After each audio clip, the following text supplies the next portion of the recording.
পাহাড়ের গহীন অরণ্যের বুক চিরে নিঃশব্দে বয়ে চলেছে নদী। পাশেই নিসর্গঘেরা একটি গ্রাম, বর্মাছড়ি।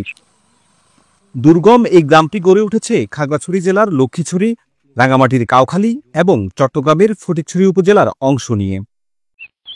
তিন জেলার তিনটি অংশের সম্মিলনে গড়ে ওঠা ছায়াসুনিবির এই গ্রামটি এখন পরিণত হয়েছে আতঙ্কের জনপদে।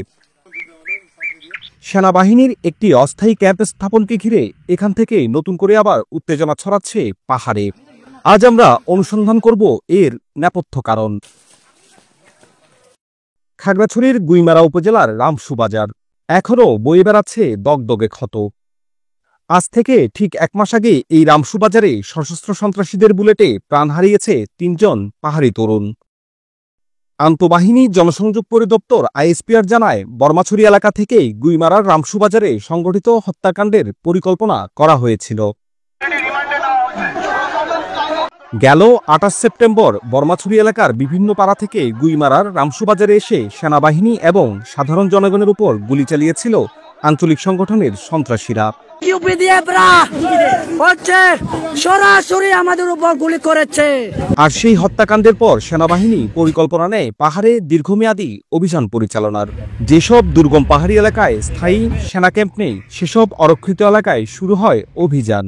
সেই অভিযানের অংশ হিসেবে সেনাবাহিনীর টহল দল বর্মাছড়ি আর্যকল্যাণ বিহার থেকে প্রায় ৫০০ মিটার দূরের একটি পাহাড়ে অস্থায়ী পেট্রোল বেস স্থাপন করে।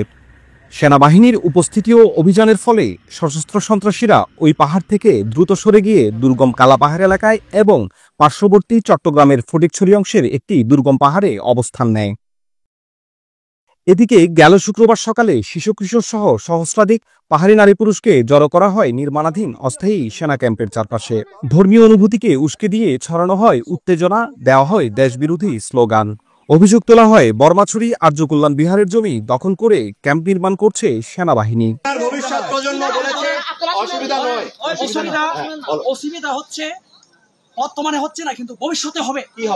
মুহূর্তেই এই খবর ছড়িয়ে দেওয়া হয় সামাজিক যোগাযোগ মাধ্যমে। অভিযান ঘিরে দ্রুত ছড়াতে থাকে গুজব।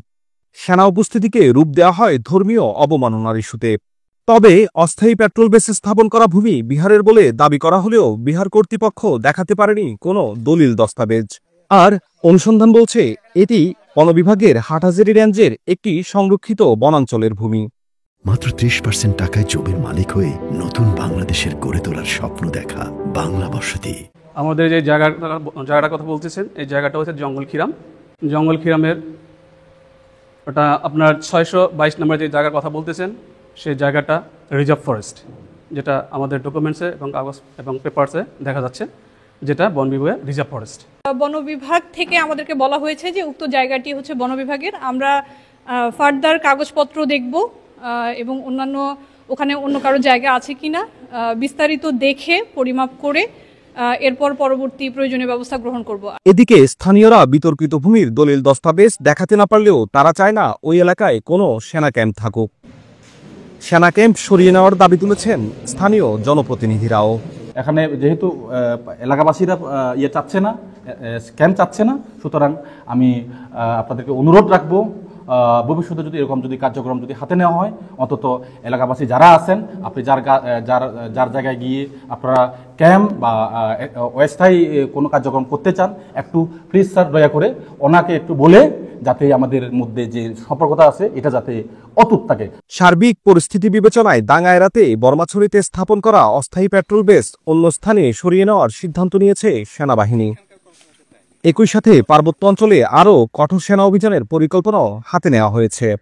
এখানে সশস্ত্র গ্রুপ ইউপিডিএফ তারা সোশ্যাল মিডিয়ায় বিভিন্ন ধরনের গুজব রটিয়ে তারা এই এলাকার সাধারণ মানুষজনকে নিয়ে মিছিল এবং একটা সমাবেশের আয়োজন করে এবং উক্ত মিছিলটি অস্থায়ী ক্যাম্পের যে চেকপোস্ট এখানে আসে এবং তারা একটি সম্মানিত জিওসি মহোদয় ২৪ পদাতিক ডিভিশন বরাবর একটি স্মারকলিপি প্রেরণ করেন।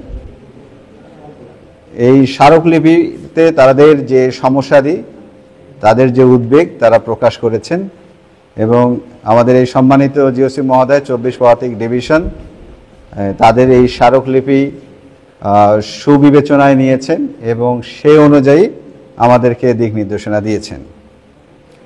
এরই প্রেক্ষিতে আমরা বর্তমানে যে অবস্থানে অবস্থান করছি বা আমাদের ট্রুপস যেখানে অবস্থান করছে, এই অবস্থানটা আমরা পরিবর্তন করে আমরা বিকল্প অবস্থান থেকে আমাদের যে এই এলাকার আভিযানিক কর্মকাণ্ড এটা আমরা পরিচালনা করব।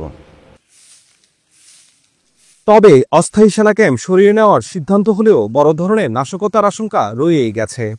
গোয়েন্দা তথ্যের বরাতে আইএসপিআর বলছে ধর্মীয় অনুভূতির আড়ালে নাশকতার ছক এঁকেছে প্রশিক্ষিসার ইউপিডিএফ। কেননা দেশের অভ্যন্তরে ইউপিডিএফ এর অস্ত্র চোরাচালানের গোপন রুট হিসেবে দীর্ঘ বছর ধরেই ব্যবহার হয়ে আসছে বর্মাছড়ির এই দুর্গম অরণ্য। দিদারুল আলম রাজু, বাংলা এডিশন, পার্বত্য চট্টগ্রাম।